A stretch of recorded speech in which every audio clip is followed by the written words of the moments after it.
السلام علیکم ورحمۃ اللہ وبرکاتہ۔ اعوذ باللہ من الشیطان الرجیم، بسم اللہ الرحمن الرحیم۔ صحیح بخاری کتاب البیوع کے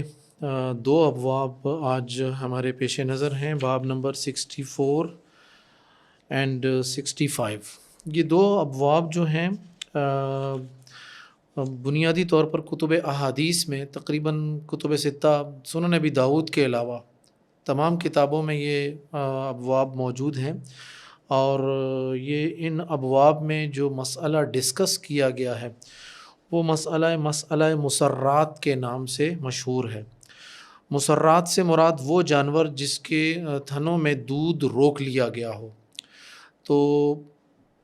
جس جانور کا دودھ روکا گیا ہو کچھ دنوں کے لیے، اس حوالے سے شریعت نے کیا فیصلہ دیا ہے، کیا حکم دیا ہے، اس پر بات کریں گے۔ لیکن اس سے پہلے میں مناسب معلوم ہوتا ہے کہ جو ہمارے سابقہ ابواب تھے جس میں نبی کریم صلی اللہ علیہ وسلم نے خرید و فروخت کے حوالے سے کچھ ایسی کیفیات کا ذکر کیا اور ان سے روکا کہ آپ خرید و فروخت ان کیفیات میں نہیں کریں گے،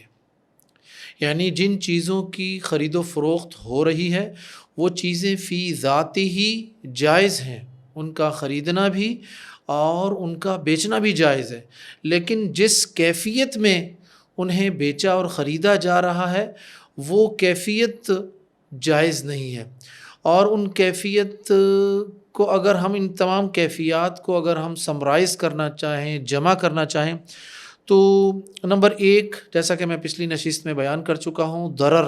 نقصان نہ ہو، فروخت کنندہ اور خریدار دونوں کے لیے نقصان کا پہلو نہ ہو،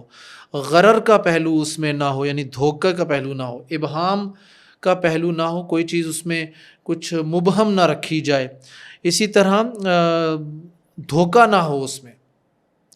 اسی طرح کوئی ایسی چیز نہیں بیچی جائے گی جس کا وجود ہی نہ ہو۔ تو بنیادی طور پر شریعت کا جو مزاج ہے وہ صداقت اور صراحت کا ہے۔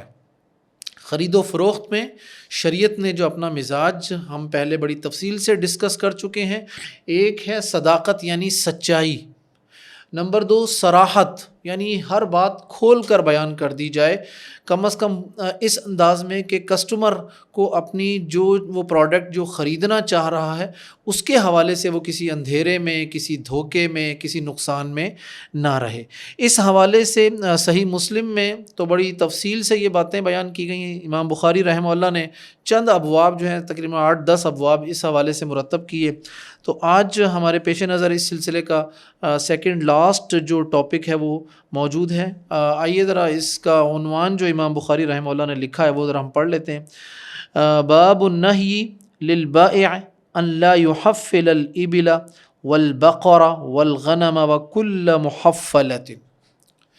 امام بخاری رحمہ اللہ کہتے ہیں کہ فروخت کنندہ کے لیے، بیچنے والے کے لیے اس بات کی ممانعت کہ وہ اونٹ، گائیں اور بکری ان کے تھنوں میں دودھ نہ جمع کرے۔ کیوں؟ تاکہ خریدنے والے کو دھوکہ نہ دیا جا سکے۔ خریدنے والا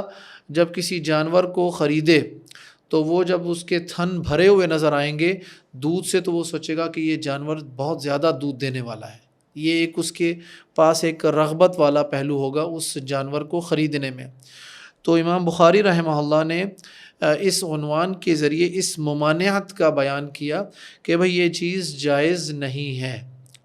واضح رہے کہ باب النہی للبائع، بیچنے والے کے لیے۔ غور کیجئے گا اس میں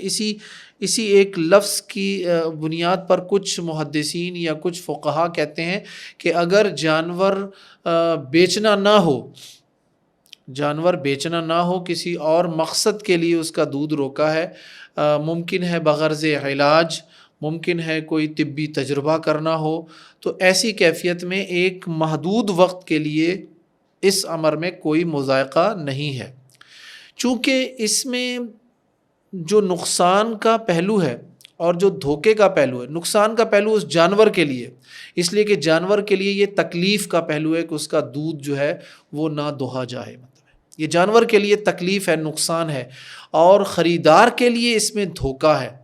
تو شریعت نے چونکہ نقصان سے اور دھوکے سے دونوں سے روکا ہے، اس لیے امام بخاری رحمہ اللہ نے اس باب کا عنوان یہ بیان کیا کہ بھئی اونٹ ہو، گائیں ہو، بکری ہو، وَكُلَّ مُحَفَّلَ، یا ہر وہ جانور جس کا دودھ جو ہے ہم عمومی طور پر استعمال کرتے ہیں، اس کا دودھ جو ہے اس کے تھنوں میں روکنا جائز نہیں ہے۔ آگے امام بخاری رحمہ اللہ اس پوری کیفیت کو ایک اصطلاح کے ساتھ واضح کرتے ہیں، جو میں نے شروع میں استعمال کیا، مسئلہ مسرات کے نام سے، کہتے ہیں والمسرات التي سري لبنها وحقن فيه وجمع فلم يحلب ایاما، بھائی وہ جانور جس کا دودھ نہ نکالا گیا ہو اور اس کے تھنوں میں اس کو جمع کر دیا گیا اور کئی دنوں تک اس کو دوہا نہ جائے۔ وَأَصْلُ التَّسْرِيَّةِ حَبْسُ الْمَاءِ، اس لفظ کی اصل کیا ہے؟ پانی کو روکنا ہے۔ یقال منہ سرّیت الماء اذا حبستہ، کہ یہ محاورہ اس وقت بولا جاتا ہے جب پانی کو روک لیا جائے۔ تو اس عنوان سے جو ہمیں بات سمجھ میں آئی وہ جانوروں کے حوالے سے دودھ کو روکنے کی، تاکہ اس میں نہ جانور کے لیے اذیت کا پہلو ہو اور نہ خریدار کے لیے۔ اس حوالے سے جو حدیث اور جو آثار امام بخاری رحمہ اللہ نے نقل کیے، میں پہلے وہ آپ لوگوں کے سامنے رکھوں، پھر میں اس پر بات کرتا ہوں۔ حدیث ہے سیدنا ابو ہریرہ کی، اور سیدنا ابو ہریرہ رضی اللہ عنہ صحابہ میں فقیہ صحابی کہلاتے ہیں۔ سب سے زیادہ مرویات سیدنا ابو ہریرہ سے ہیں، یہ بات واضح رہے، ٹھیک ہے، اور فقیہ صحابی ہیں یہ، یعنی حدیث کی فہم کا جتنا علم سیدنا ابو ہریرہ کے پاس ہے، جس کثیر مقدار میں تعداد میں، وہ کسی اور صحابی کے پاس نہیں ہے۔ فرماتے ہیں کہ اللہ کے نبی نے فرمایا لا تسروا الابل والغنم، بھئی آپ اونٹنی اور بکری کے تھنوں میں دودھ نہ روکو، فمن ابتاعها بعد فإنه بخير النظرين بعد أن يحتلبها إن شاء أمسك وإن شاء ردها وساع تمر، کہا بھئی اگر کسی نے ایسا جانور خرید لیا، فمن ابتاعها، اگر کوئی ایسا جانور خرید لیا دھوکے میں مبتلا ہو کر یا دیکھ کر کہ جس کے تھنوں میں دودھ بہت زیادہ تھا، تو اس پر بعد میں انکشاف ہوا کہ یہ جی جانور اتنا زیادہ دودھ دینے والا نہیں ہے، تو اس حوالے سے میں ابھی کچھ اور احادیث بھی آپ کے سامنے رکھوں گا تو بات مزید واضح ہو جائے گی۔ فَإِنَّهُ بِخَيْرِ النَّظَرَيْنِ، تو شریعت نے، اللہ کے نبی نے اس کو یہ اختیار دیا کہ جب اس پر یہ بات کھلی کہ یہ میرے ساتھ دھوکا ہوا ہے، تو وہ اس کو یہ دونوں اختیارات دیے گئے، بعد ان يحتلبها، اور اس کے باوجود کہ اس نے جانور کا دودھ دوہ لیا تھا، نکال لیا تھا، تب اس پر اس بات کا انکشاف ہوا، تو اب اس کو یہ اختیار ہے انشاء امسک، وہ چاہتا ہے تو اس جانور کو اپنے پاس رکھ لے، یعنی اس بیع کو مکمل کر دے، وانشاء ردها، اور اگر وہ چاہے تو اس جانور کو واپس کر دے، وساع تمر، اور اس کو چاہیے کہ ایک ساع کھجور جو ہے وہ اس کے ساتھ، جانور کے ساتھ واپس لوٹا دے۔ میں اس میں بہت ساری فقہاء نے گفتگو کی ہے، فقہاء احناف کی بھی اور فقہاء دیگر مالکی، شوافع اور احناف اور حنابلہ کی، میں ان فقہی گفتگو میں نہیں جاؤں گا جس میں بہت سارے معاملات یہ کیے گئے بھئی کہ ایک ساع تمر کی کیا وجہ۔ تو شریعت نے جو ایک فیصلہ کیا ہے، چونکہ جانور کا دودھ جو روکا گیا تھا اس کے تھنوں میں، اس کی پیمائش حتمی طور پر ممکن ہی نہیں ہے، کتنا روکا گیا، کتنا استعمال ہوا، کیا ہوا، تو اس حوالے سے شریعت نے ایک رول بنا دیا کہ بھی ایک ساع تمر جو ہے وہ جو ہے خریدنے والا بیچنے والے کو واپس کرے گا۔ اس میں سیدنا ابو ہریرہ کی ایک جو اور حدیث آتی ہے وہ بھی ساع تمرن کے حوالے سے ہے۔ اچھا، اس میں ابن سیرین کے حوالے سے ایک اثر بیان کیا جاتا ہے، اور یہ اصل میں بنیادی طور پر یہ ابن سیرین کا اثر ہے، جبکہ صحیح مسلم کی حدیث ہے جو، اور وہ حدیث بھی سیدنا ابو ہریرہ رضی اللہ عنہ سے ہی ہے، اور وہ کیا ہے؟ پہلے میں ہم صحیح بخاری کا یہ اثر پڑھ لیں۔ وقال بعضهم عن ابن سیرین ساعا من طعام وهو بالخيار ثلاثا، یعنی 3 دن تک اسے یہ اختیار ہے۔ بھائی 3 دن کا پہلے دن تو ڈیفینیٹلی وہ جانور لایا ہے تو دودھ اس نے استعمال کیا، دوسرے دن نارمل ہوا، تیسرے دن ایسا تھا کہ دودھ بالکل ہی کلیئر ہو گیا کہ جی دودھ ہے ہی نہیں یہاں پر، تو 3 دن لگتے ہیں کم از کم اس کیفیت کو کلیئر ہونے میں۔ تو صحیح مسلم کی جو حدیث ہے وہ سیدنا ابو ہریرہ کی یہی حدیث ہے کہ من اشترى مسراتا فهو بالخيار 3 أيام فإن ردها معها صاع من طعام لا سمراء۔ گندم واپس نہ کرے، کوئی گندم ان دنوں بہت مہنگی تھی تو اس وجہ سے اس گندم سے روک دیا گیا۔ اب اس میں محدثین نے یہ مطلب اس میں جو استنباطات کی ہیں وہ یہ کہیں کہ جو خریدار اس جانور کو واپس کرے گا وہ مقامی جو خوراک ہے اس خوراک کو بھی اسی پیمانے کے مطابق واپس کر سکتا ہے۔ اس میں سب سے پہلی جو یہ جو حدیث کے الفاظ ہیں نا فَإِنَّهُ بِخَيْرِ النَّظَرَيْنِ بَعْدَ أَن يَحْتَلِبَهَا، اس نے دودھ اس کا دوہ لیا، اس کے بعد اس کو پتہ چلا تو اس کے پاس 2 اختیارات ہیں، یہ واپس کر دے یا رکھ لے۔ تو اس کا مطلب سب سے پہلا فائدہ تو یہ ملا کہ جی وہ خرید و فروخت جو تھی وہ صحیح تھی، بیع جو ہے وہ واپس ہو مطلب واقعہ ہو چکی ہے، نمبر 1۔ نمبر 2، اس سے ہمارے پاس وہ مسئلہ بھی ثابت ہوتا ہے کہ خریدار کے لیے آپشن موجود ہے، اگر وہ چیز مطلوبہ معیار کے مطابق جو اس کے ساتھ وعدہ کیا گیا تھا، جو اس کو بیان کیا گیا تھا، اگر وہ پروڈکٹ اس کے مطابق نہیں ہے تو وہ اس کو واپس کر سکتا ہے۔ یہ اختیار جو ہے اس کا، اس کی بھی تائید اس حدیث سے ہمارے پاس ہو رہی ہے۔ اچھا، اس میں امام مالک، امام شافعی، امام احمد اور فقہائے احناف میں امام ابو یوسف رحمہ اللہ، ان سب کا جو ہے یہ 3 دن پر ایک طرح سے یوں سمجھ لیجئے کہ ان کا تینوں کا اختیار یہی ہے۔ لیکن اس کے بالمقابل ایک جو امام ابو حنیفہ رحمہ اللہ سے اور امام محمد رحمہ اللہ سے جو قول ملتا ہے وہ کہتے ہیں کہ یہ جو تصریہ ہے یعنی جانور کا دودھ روکنا یہ کوئی فی ذات ہی عیب نہیں ہے، اور اس بنیاد پر خریدار کے پاس کوئی اختیار نہیں ہے کہ اس بیع کو ختم کیا جا سکے۔ یعنی خریدار جو ہے وہ اس کے پاس یہ اختیار نہیں ہے کہ وہ اس جانور کو واپس کر دے اور اپنی اس ڈیل کو کینسل کر دے۔ حیرانی والی بات تو یہ ہے کہ احناف خود اس بات کے قائل ہیں کہ اگر پروڈکٹ میں کوئی عیب ہو تو وہ ڈیل کینسل کی جا سکتی ہے اور وہ پروڈکٹ واپس کی جا سکتی ہے۔ تو یہ جو دھوکہ ہے، یہ جو ایک مطلب غرر والا جو پہلو ہے، اس میں خداع والا جو پہلو ہے، کیا یہ اس کی بنیاد پر ڈیل کینسل نہیں ہو سکتی؟ تو یہ ایک خود ایک بہت بڑا سوال ہے۔ تو بہرحال اس میں ایک بات تو یہ ہوگی۔ اس کے بعد ایک بات اور بھی آتی ہے کہ یہ کہا جاتا ہے جی کہ ابو ہریرہ جو ہے فقیہ صحابی نہیں ہے، اس لیے ان کی یہ جو ہے نا حدیث جو ہے نا، اگر کوئی راوی کی حدیث اس حوالے سے اس کی مطلب ہے اس کے خلاف ہوگی تو وہ حدیث جو ہے اس میں جو کچھ ہوگا وہ قبول نہیں کیا جائے گا۔ کم و بیش ان کی کتابوں میں یہ جو ہمیں ملتا ہے اس کا خلاصہ میں آپ کے سامنے رکھ رہا ہوں۔ حالانکہ صحابہ میں یہ فقیہ اور غیر فقیہ صحابی کی تقسیم ہی اصل میں بنیاد نہیں ہے۔ یہ بھائی فقاہت سے کیا مراد ہے؟ فقاہت سے مراد کسی بات کی فہم، تو حدیث کی فہم صحابہ کے پاس نہیں ہوگی۔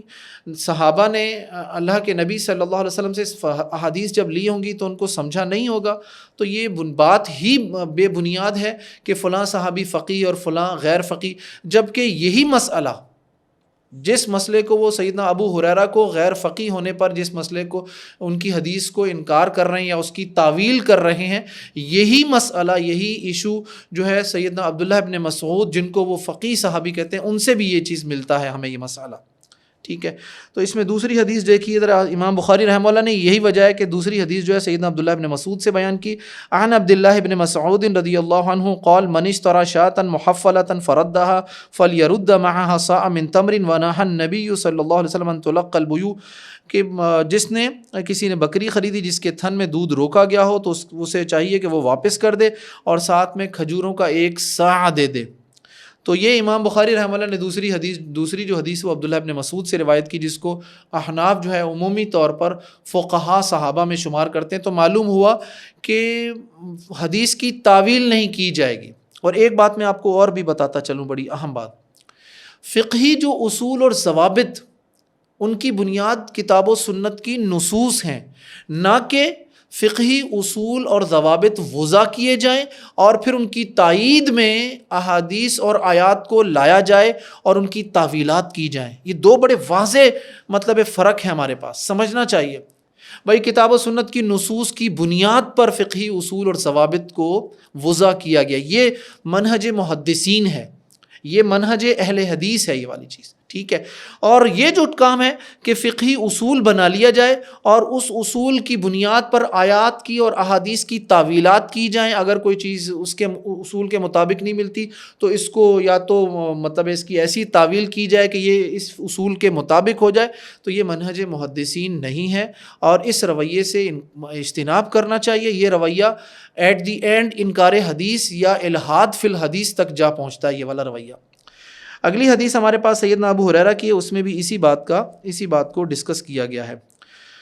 اچھا، باب نمبر 65 میں اسی بات کو ذکر کیا گیا کہ باب انشاء رد المسرات وفی حلبتها صاع من تمر. خریدار اگر چاہے تو دودھ روکے ہوئے تھن والا جانور جو ہے وہ واپس کر دے، لیکن دودھ کے بدلے صاع جو ہیں کھجوریں جو ہیں وہ واپس کرنا پڑیں گی. اس میں ایک ایشو اور بھی ڈسکس کیا، اگر جانور زیادہ ہیں،